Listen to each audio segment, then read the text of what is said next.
Salofalava, this is Pacific Waves from RNZ Pacific. I'm Susanna Suisuiki. Coming up, there's heavy police presence in Solomon Islands as counting gets underway post-elections. Also, and I really believe they need to be putting survivors first. A Pacific abuse survivor is calling on the Pope to apologise. And we have a problem with too many dogs, stray dogs, back home. Kiribati struggles to control its canine population. The counting process for Solomon Islands joint election is only just getting underway as the retrieval of ballot boxes from polling stations all across the country continues. Electoral officials, local police and regional personnel providing logistics support worked through the night to ensure some tallying could start on Thursday for constituencies closest to central counting locations. In the first post-election updates on Thursday morning, Electoral Chief Jasper Anisi said the public will notice a heavy police presence at counting centres across the country. He's urging Solomon Islanders to remain peaceful and remain calm to maintain good order around the counting stations. I spoke with our editor Koroi Hawkins, who is currently in Honiara. Kia ora Koroi, counting is underway. What else happens next? Yes, so the counting process here for the Solomon Islands joint election will start with the provincial ballots kicking off first, and then the national votes will be tallied after that. But there are two electorates, the two provinces for Choiseul and Western Province, which will have national MPs, and we'll be waiting for those to come through, including for the former Prime Minister Manasseh Songuvare, who's contesting in East Choiseul. When will we know of the results for both provincial and national elections? Yes, so the Electoral Commission here will be announcing results for the provincial elections 3 times a day. So they're doing it at 10 a.m., 3 p.m. and 10 p.m. local time. And for the national elections, they will be announcing results as they come in. So as soon as the result is declared, they will come on live and they will declare that and they will announce that. And anyone overseas following this can also get those live streamed results from the Electoral Commission website and Facebook page. You spoke with voters, and while there were various responses, what's the overall feeling? Is there a mood for change, or are they satisfied with the current government? It's really hard to pick. A lot of the voters that I spoke to wanted change, but then that's only a small proportion of the voter base, and I'm only in the capital, Honiara. The voter base in the rural areas will have a different perspective on the government and what it's done as well. So in terms of election issues, the service delivery, basic government services, health, infrastructure were some of the things talked about. Some people wanted more done personally for them from their leaders, and others were even talking about the switch in diplomatic ties in 2019 from Taiwan to China and being unhappy about that. So it's quite a variety of different election issues that were important to voters this time round. How are the security arrangements during the counting of the ballot boxes? Yes, so there's a high police presence at each counting center in Solomon Islands. As it gets closer to when the results are announced, people actually gather physically outside the counting center. It's something that's been done historically, and we're getting reports from around the country of supporters starting to mill around counting centers and wait for the results to be announced. And there's usually some massive celebrations and a bit of parading, similar to what we saw in the campaign period once election results are announced. So for the security side of things, what police will be trying to manage is the size of those crowds. And if those crowds clash, that's winning candidate supporters clash with losing candidate supporters, that's when things can really get set off. So everyone official in any capacity is just calling for calm and telling people to please respect the process and acknowledge defeat gracefully and allow the democratic process to take its course. A survivor of abuse in faith-based institutions says the Catholic Church should not be using media as scapegoats when making a formal apology, and called for a proper in-person apology through a formal redress. Francis Tangaloa suffered sexual and emotional abuse between the age of 5 and 7 by a marist brother during the 1970s and has waited 22 years for an apology. The abuser was marist brother Bede Fitton, also known as Francis Fitton, who taught at the Marist Brothers Intermediate School in Ponsonby, Central Auckland. He has since died. Alicia Foon spoke with Frances Tangaloa during a sit-down interview where she expressed the importance that survivors must come first. So the first that I'd heard they wanted to apologise is when the Catholic Church approached RNZ about wanting to apologise to me, which I was angry about and quite insulted because it doesn't seem appropriate to go to the media to apologise to a survivor. I would have preferred that they had come to me personally to apologise. So I heard that, and then Carl McDermott from our Survivor Experiences Service then asked them emailed them about what it was that they were wanting. But then, the story hit Radio New Zealand on the Monday before we had heard anything from the Catholic Church. And then it was a few days later that they sent through an email with an apology. I just don't think that's an appropriate way to apologise to someone. If I'm going to apologise to you, I don't firstly go to the media and then send an email saying sorry. That's not appropriate. I would have preferred, I guess, that they approach me personally and that we discuss how an appropriate and meaningful apology could happen. Yeah. So you've only received an email, not an in-person apology or talanoa or any kind of expression to meet in person? No, I actually haven't been able to read that email. So even hearing that the Catholic Church wanted to apologise was a shock to me because 22 years ago I approached the Catholic Church about an apology and then again during the Royal Commission of Inquiry, and I hadn't heard anything. So it was a surprise that they now wanted to apologise, but of course they were called out in the media, and so that's possibly why they wanted to apologise.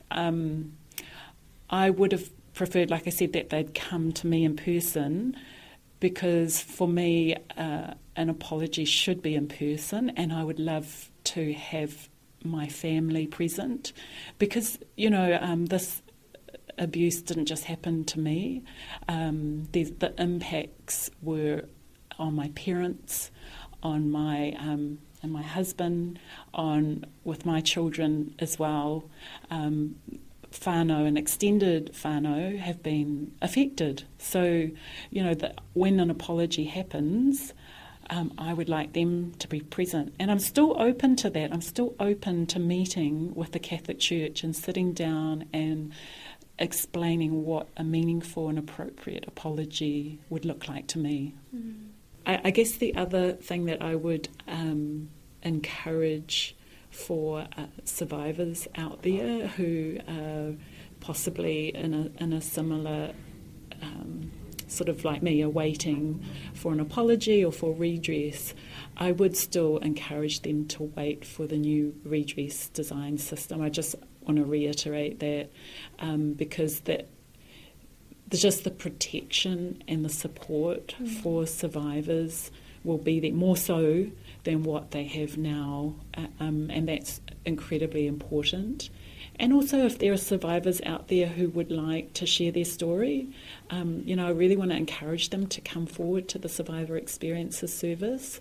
Like I said, we are for survivors, and we will help them listen to their story, and if they would like some help to navigate next steps, we can refer them to the right services that we think can help them. So, yeah, I'd love to encourage them to still come forward to the Survivor Experiences Service. How would you, I guess, like the Catholic Church and the Marist Brothers to be held accountable following the way everything has played out? In my situation, I would firstly love to see the Catholic Church, Marist Brothers sit down and actually talk to me about what a meaningful apology could look like. That's the first step, to put the survivor first and listen to what we would like.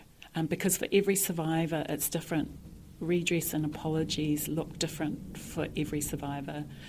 And then going forward, I would like to see a new redress system put in place by the Crown Response Unit, and that be the system by which survivors, myself, can come and get the help and support for redress and for an apology. Do you believe that redress is an important part of the healing process? I guess it's difficult to put you in this position, but when it comes to the Crown not having this set up already, how long will survivors have to wait, considering that they have this space where they can tell their story? But when it does come to a redress system, why is that not in place now? Exactly. We need it. Survivors need it, and actually agencies and institutions need it. They're not doing redress well. So the Royal Commission of Inquiry into Abuse and Care will have their final report coming out this year, and that would be a huge catalyst for getting the final details to what a redress system design should look like. But the government is looking at redress at the moment, a redress system, and the Crown Response Unit is involved in designing that. And so, yes, we need to know what that looks like. We need some action. We really want that system set up.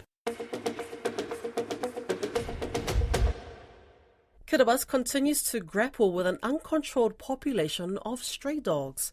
The Mayor of Tarawa, Baraniko Baro, was in New Zealand's northern region earlier this month to consult pest control specialists on practices to reduce the stray dog population. Mr. Baro told Finau Whenua the number of stray dogs in Kiribati are increasing, a trend which is leading to more complaints of dog attacks. Could you describe the purpose of your visit? Yes, certainly. Yeah, we're here to learn how the Whanau District Council manage and control dogs, because we have a problem with too many dogs, stray dogs back home, and that's why we are here. So I'm here with the 3 other enforcement officers or complying officers. They're trying to learn as many things as possible in managing and controlling dogs. How much problems are these dogs causing in Kiribati? How many stray dogs do you know? I cannot count. We just cannot count the many stray dogs that we have, because so many roaming around.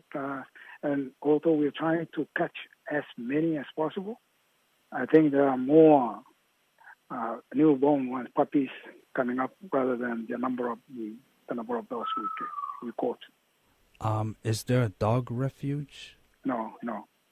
And no. And so people, what's being done to resolve the? Yeah, the council that's what we are trying to reduce the number, and we are learning quite a number of things here about dog traps, dogs cages, that we're going to try and implement back home, visiting all houses. If they have stray dogs around their houses that they don't keep, then the council will try and take them. And are these stray dogs causing problems? Are they biting children? Yes, yep. Biting, not only biting, but shitting everywhere. You know what I mean? They shit here and there, causing a lot of health problem to the community. Yes, and very soon we're going to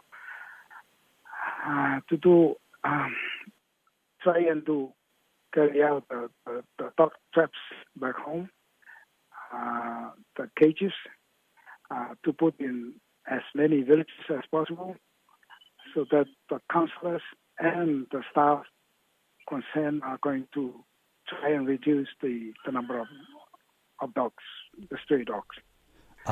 We intend also to work with the vet to try and de-insect the dogs, both female and male. These traps, how do these traps work? they work very effectively, I must say. And they are not that complicated. They're simple traps made of galvanized pipes and mesh wire. I see. Just to catch the dogs. That's Pacific Waves for today. To listen back, head over to rnzi.com/programs. We're also on Spotify, Apple and iHeartRadio. From myself and the RNZ Pacific team, so far, soifua.